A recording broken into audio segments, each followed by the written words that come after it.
Assalamualaikum warahmatullahi wabarakatuh. Halo teman-teman, gimana? Udah siap belajar? Oke, kali ini kita akan belajar mengenai zakat. Teman-teman pasti udah sering mendengar ya apa itu zakat, karena zakat juga merupakan salah satu rukun Islam. Nah, untuk mengetahui lebih lanjut apa itu zakat, kemudian jenis-jenisnya dan bagaimana cara mengeluarkannya, yuk kita belajar bareng-bareng. Oke, kita mulai dari definisi zakat. Zakat yaitu membersihkan harta benda. Nah, kenapa sih membersihkan harta benda? Seperti yang kita ketahui bahwasannya harta itu merupakan salah satu titipan Allah Subhanahu wa Ta'ala. Nah, untuk mendapatkannya biasanya kita itu dengan cara yang mungkin saja kurang baik atau dengan cara yang syubhat. Nah, dengan adanya zakat ini itu untuk membersihkan harta benda kita dari hal-hal yang seperti itu. Selain itu juga gunanya zakat ini untuk berbagi dengan saudara-saudara kita. Nah, untuk jenis zakat atau macam-macam zakat itu ada dua. Yang pertama yaitu ada zakat mal atau biasa disebut dengan zakat harta benda, dan kedua ada zakat fitrah atau zakat badan. Kalau zakat fitrah ini pasti teman-teman udah tahu ya, karena setiap tahun pasti melakukannya. Oke, next kita lanjut ke zakat fitrah. Oke, zakat fitrah adalah zakat pribadi yang harus dikeluarkan pada hari raya fitrah untuk membersihkan diri orang-orang yang berpuasa dari perbuatan yang tidak berguna dan perbuatan yang kotor.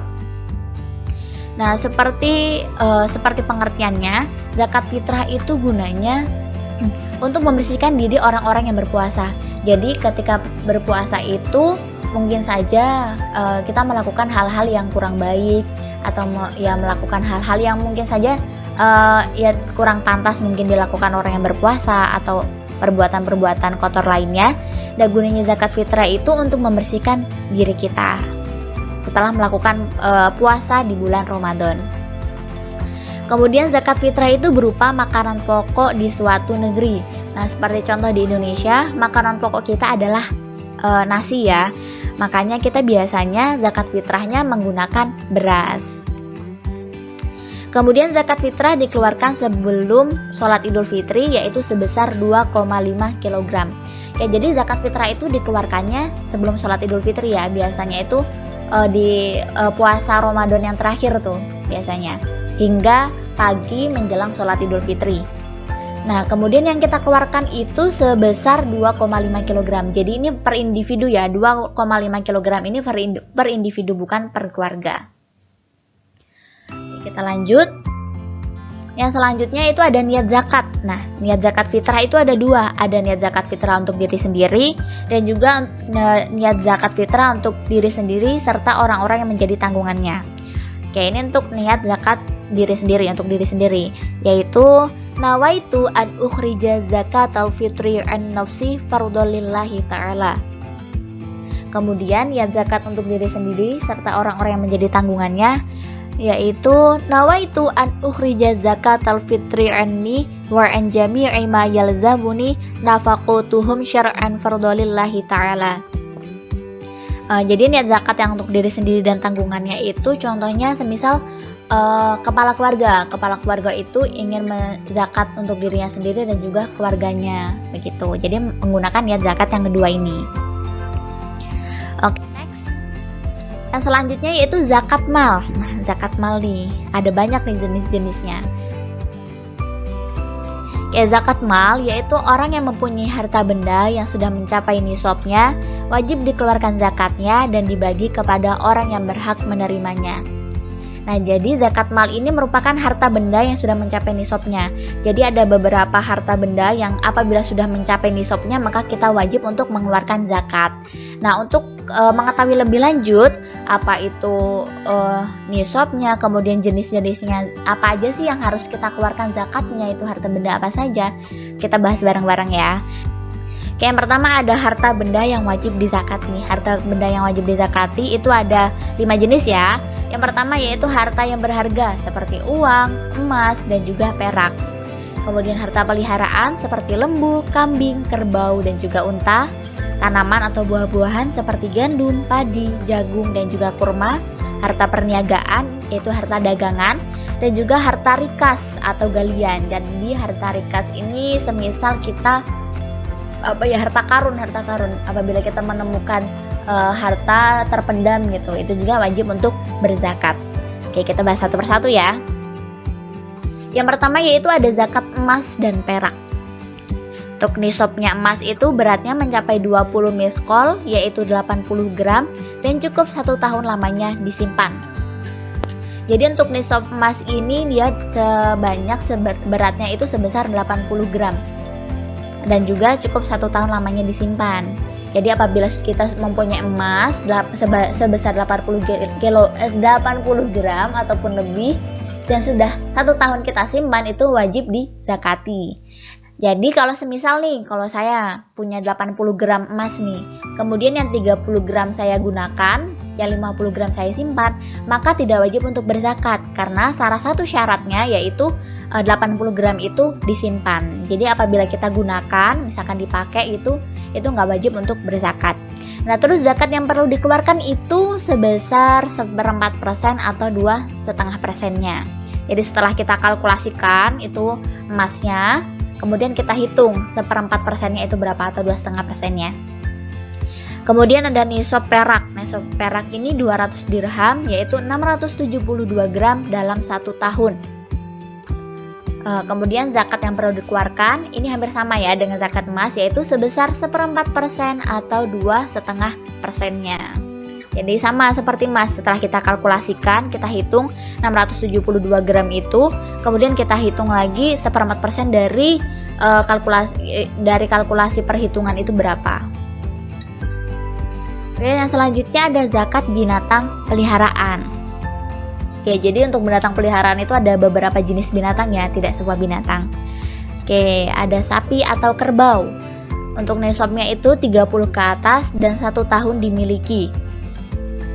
Jadi apabila kita memiliki kerbau ataupun sapi 30, maka kita sudah wajib untuk berzakat.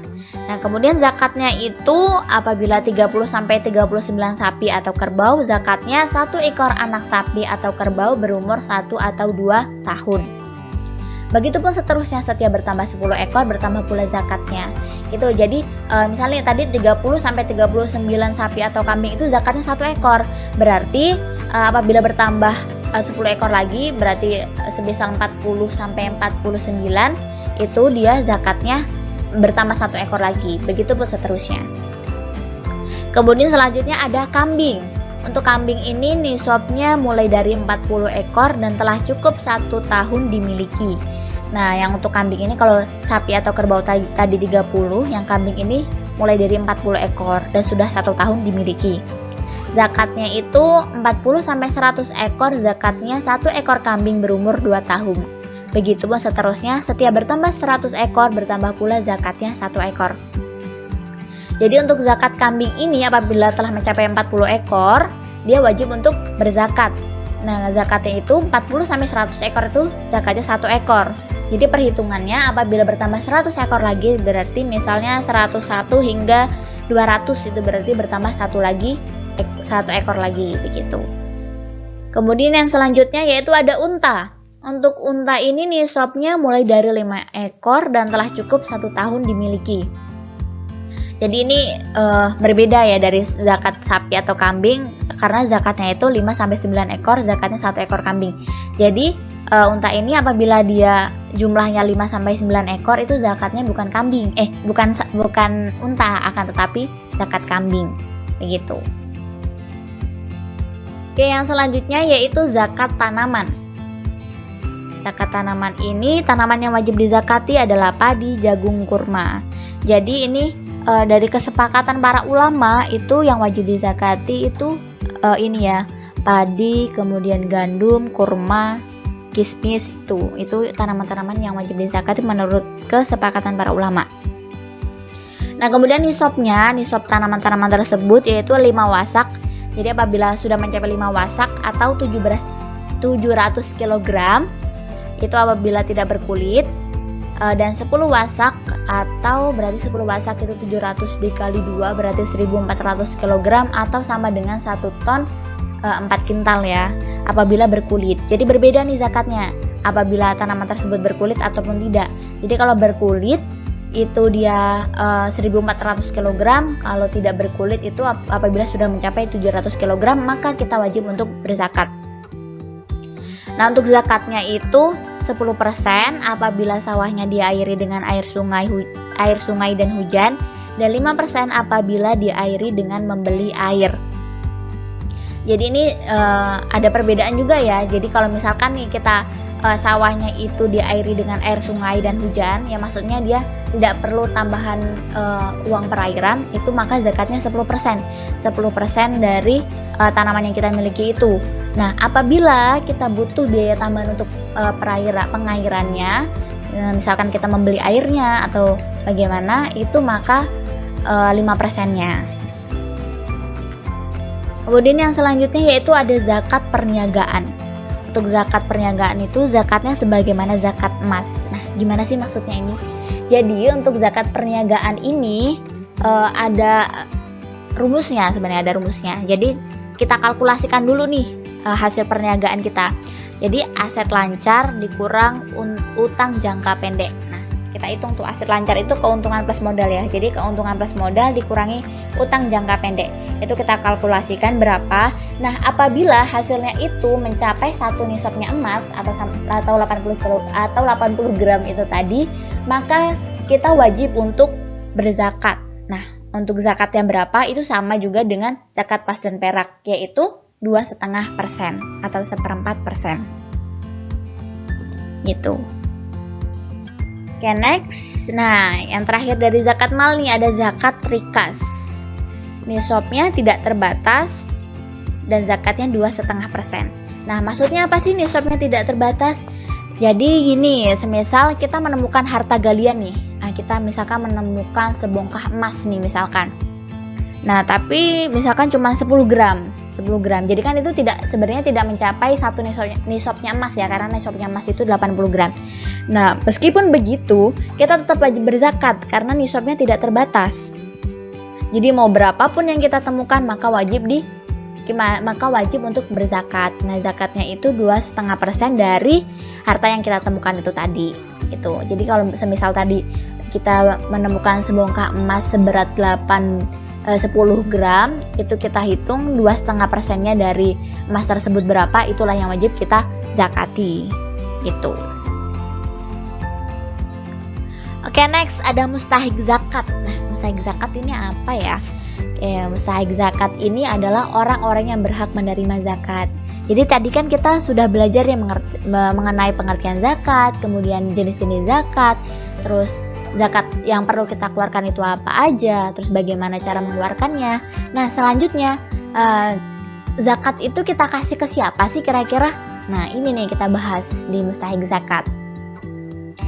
Oke, jadi ada 8 asnaf ya, ada 8 golongan. Yang pertama yaitu fakir. Nah, fakir itu apa ya? Oke, fakir itu adalah orang yang amat sengsara hidupnya, tidak memiliki harta dan tidak mempunyai tenaga untuk menutupi kebutuhan dirinya dan keluarganya. Jadi untuk orang fakir ini benar-benar orang yang nggak punya ya, nggak punya barang berharga, kemudian nggak punya tenaga untuk bisa bekerja dan memenuhi kebutuhan hidupnya juga gitu. Maka orang-orang tersebut itu wajib untuk berhak untuk menerima zakat. Kemudian selanjutnya yaitu miskin. Jadi fakir sama miskin ini berbeda ya teman-teman. Untuk yang miskin itu adalah orang yang mempunyai barang yang berharga atau pekerjaan yang dapat menutup sebagian hajatnya akan tetapi tidak mencukupinya. Jadi untuk orang miskin ini orang tersebut itu masih mempunyai barang yang berharga. Misalkan masih mempunyai rumah nih misalkan. Dan juga masih mempunyai pekerjaan, akan tetapi penghasilannya itu hanya bisa menutupi sebagian dari kebutuhannya, jadi masih kurang, berarti kan tidak cukup. Itu disebut dengan miskin. Kemudian yang selanjutnya yaitu amil. Amil adalah orang yang ditunjuk untuk mengumpulkan zakat, menyimpannya, membaginya kepada orang yang berhak, dan mengerjakan pembukuannya. Jadi kalau amil ini mungkin biasanya kalau ini nih bulan Ramadan itu pasti kan ada tuh di masjid-masjid amil yang mengumpulkan zakat, yang hitung-hitung zakatnya, kemudian yang membagi-bagikannya kepada ini orang-orang yang berhak menerima. Nah, mereka itu juga berhak untuk menerima zakat. Kemudian yang selanjutnya yaitu mu'alaf. Nah, mu'alaf ini yaitu orang-orang yang baru masuk Islam, ataupun bisa juga orang yang sudah masuk Islam tapi niatnya atau imannya masih lemah, maka yang diperkuat dengan diberi zakat. Ya, jadi mu'alaf ini untuk orang-orang yang baru masuk Islam atau yang mungkin imannya masih lemah nih. Jadi kita kasih zakat itu gunanya untuk apa sih? Untuk memperkuat keimanannya, biar seneng gitu masuk Islam gitu. Kemudian yang selanjutnya yaitu riqab. Riqab adalah muktabah yang berarti budak belian yang diberi kebebasan usaha mengumpulkan kekayaan agar ia dapat menebus dirinya untuk merdeka. Jadi riqab ini budak ya. Mungkin kalau zaman sekarang bisa dibilang udah nggak ada ya. Atau mungkin ada tapi di sekitar kita ini udah nggak ada lagi ya. Nah, untuk budak ini jadi budak belian nih, budak yang dibeli. Nah, tapi dia juga sebenarnya diberi kebebasan untuk mengumpulkan kekayaan supaya bisa memerdekakan dirinya. Nah, jadi budak yang seperti itu juga juga berhak menerima zakat. Kemudian yang selanjutnya yaitu gorim. Gorim yaitu orang yang memiliki hutang. Nah, orang yang memiliki hutang ini bukan maksudnya setiap orang yang memiliki hutang, misalkan nih, saya utang sama teman misalkan 50.000, itu juga berhak menerima zakat. Bukan gitu ya. Jadi gorim di sini itu dibagi menjadi 3 macam nih. Yang pertama ada orang yang meminjam guna menghindarkan fitnah atau mendamaikan pertikaian atau permusuhan. Jadi apabila dia tuh berhutang itu untuk mendamaikan kerusuhan nih misalkan. Kemudian yang kedua ada orang yang meminjam guna keperluan diri sendiri atau keluarganya untuk hajat yang mubah. Nah, ini misalkan dia meminjam untuk keperluan keluarganya nih, misalkan untuk membeli beras atau perkara-perkara lain yang mubah, hukumnya mubah nih, yang diperbolehkan. Jadi kalau misalkan untuk perkara yang haram, misalkan untuk membeli tuak satu keluarga gitu misalkan, itu nggak boleh ya. Jadi untuk perkara-perkara yang diperbolehkan dalam syariat Islam. Kemudian yang ketiga yaitu orang yang meminjam karena tanggungan, misalnya para pengurus masjid, madrasah, atau pesantren, menanggung pinjaman guna keperluan masjid, madrasah, atau pesantren itu. Jadi untuk yang ketiga ini dia misalkan meminjam uangnya itu untuk keperluan kepengurusan masjid nih, misalkan pengurus masjid itu meminjam untuk keperluan masjid itu, maka itu juga berhak menerima zakat. Oke, yang selanjutnya yaitu sabilillah. Nah, untuk sabilillah ini siapa sih sabilillah itu?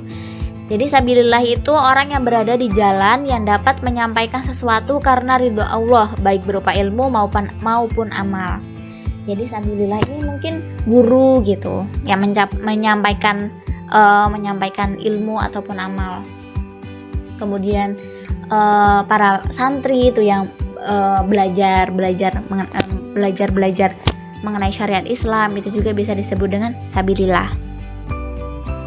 Kemudian yang terakhir ada Ibnu Sabil. Nah, Ibnu Sabil yaitu orang yang mengadakan perjalanan yang bukan bertujuan maksiat di negeri rantauan, lalu mengalami kesulitan dan kesengsaraan dalam perjalanannya. Nah, untuk Ibnu Sabil ini musafir nih, seorang musafir. Nah, apabila musafir tersebut meskipun nih dia tuh orang kaya, akan tetapi dia di perjalanan mendapatkan masalah, misalkan dia kerampokan atau bagaimana, di situ dia berhak menerima zakat juga gitu.